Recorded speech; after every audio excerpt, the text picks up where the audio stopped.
What is up, guys? Welcome back to the channel. If you went to a regular day school, count your blessings, because boarding school is a completely different dimension. Every single week, there was some chaotic, unhinged movie playing out in real time. But today I'm telling you the legendary saga of my old roommate, Wisdom, and the night I almost ended up in a body bag. So, it's opening day of the term. I just get to my room, drop my bags, and I'm feeling okay. I had just lost a bit of weight, so I'm looking a little scrawny. But hey, we're all young teens here, right? Suddenly, bam! The door opens, and in walks this newcomer, this new roommate. I look at this guy, and my brain completely short-circuits.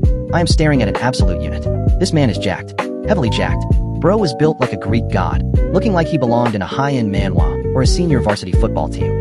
I'm looking at him, looking back at my other scrawny roommates, and I'm like, there is no actual way this 13. No way. He looked 17 minimum. We found out later he was actually 15, which still meant he had 2 entire years of pure, unadulterated puberty on the rest of us.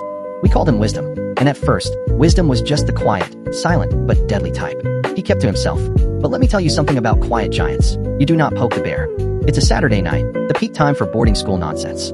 We decide it's a great idea to start a massive pillow fight.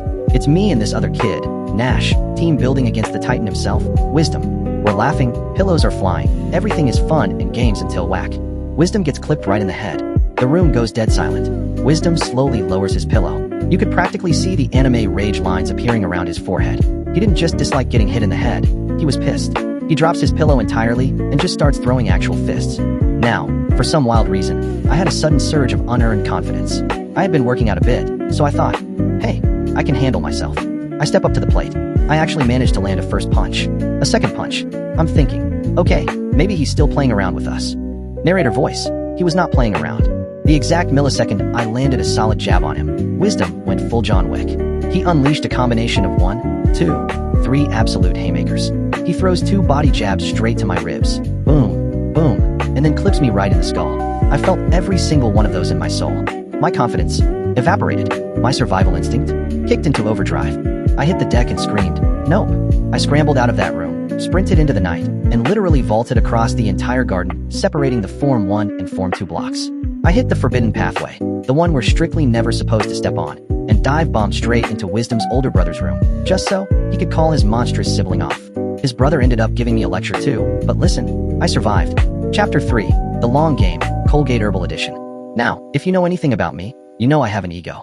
I couldn't just let a beat down like that slide. I played the long game. I waited weeks.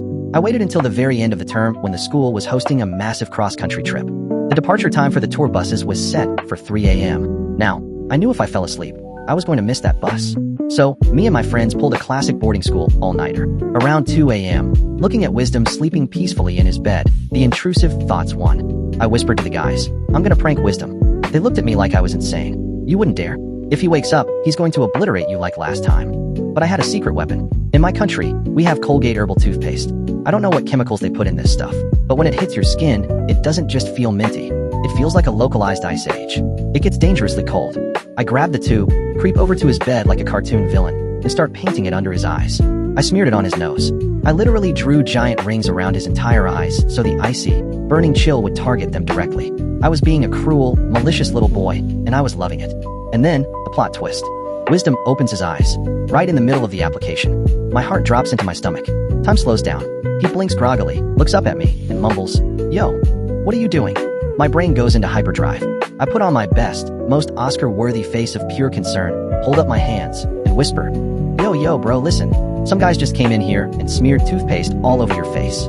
I saw them do it, so I'm just trying to clean it off for you so your eyes don't get hurt. Guys, he was so sleep-deprived and exhausted that his brain actually bought it. He sighs, closes his eyes, and goes, man, thank you. You're such a good friend. You're the best, bro. Have a good trip. And he goes right back to sleep. Did I stop? Absolutely not. The moment his breathing evened out, I kept applying that toothpaste. I maximized the coverage. Flash forward to Monday morning, 6 a.m. I am sitting safely on the tour bus. The engine is idling, but we aren't moving yet. Suddenly, echoing across the entire school grounds, coming straight from the dining hall, I hear it. A blood-curdling scream, yelling my name. Wisdom was awake. Apparently, another roommate who was awake during my midnight operation had just given Wisdom the full debrief. I'm looking out the bus window, and I see the Titan sprinting out of the building, eyes probably burning with the icy fire of 1,000 Colgate tubes, looking for blood. I have never wanted a bus driver to step on the gas so fast in my entire life. I was about to go up there and commandeer the vehicle myself. Wisdom ran up, trying to storm the bus, but luckily for me, the wheels finally started turning. The bus was faster. We pulled out of the gates, leaving him eating our dust. By the time we got back from the trip, the ice had thawed, the anger was gone, and it was all water under the bridge. But that is just a standard weekend in the life of boarding school. If you want to hear more crazy stories about why boarding school sucks, hit that subscribe button, leave a comment down below telling me the worst prank you've ever pulled, and I'll see you guys in the next video. Peace.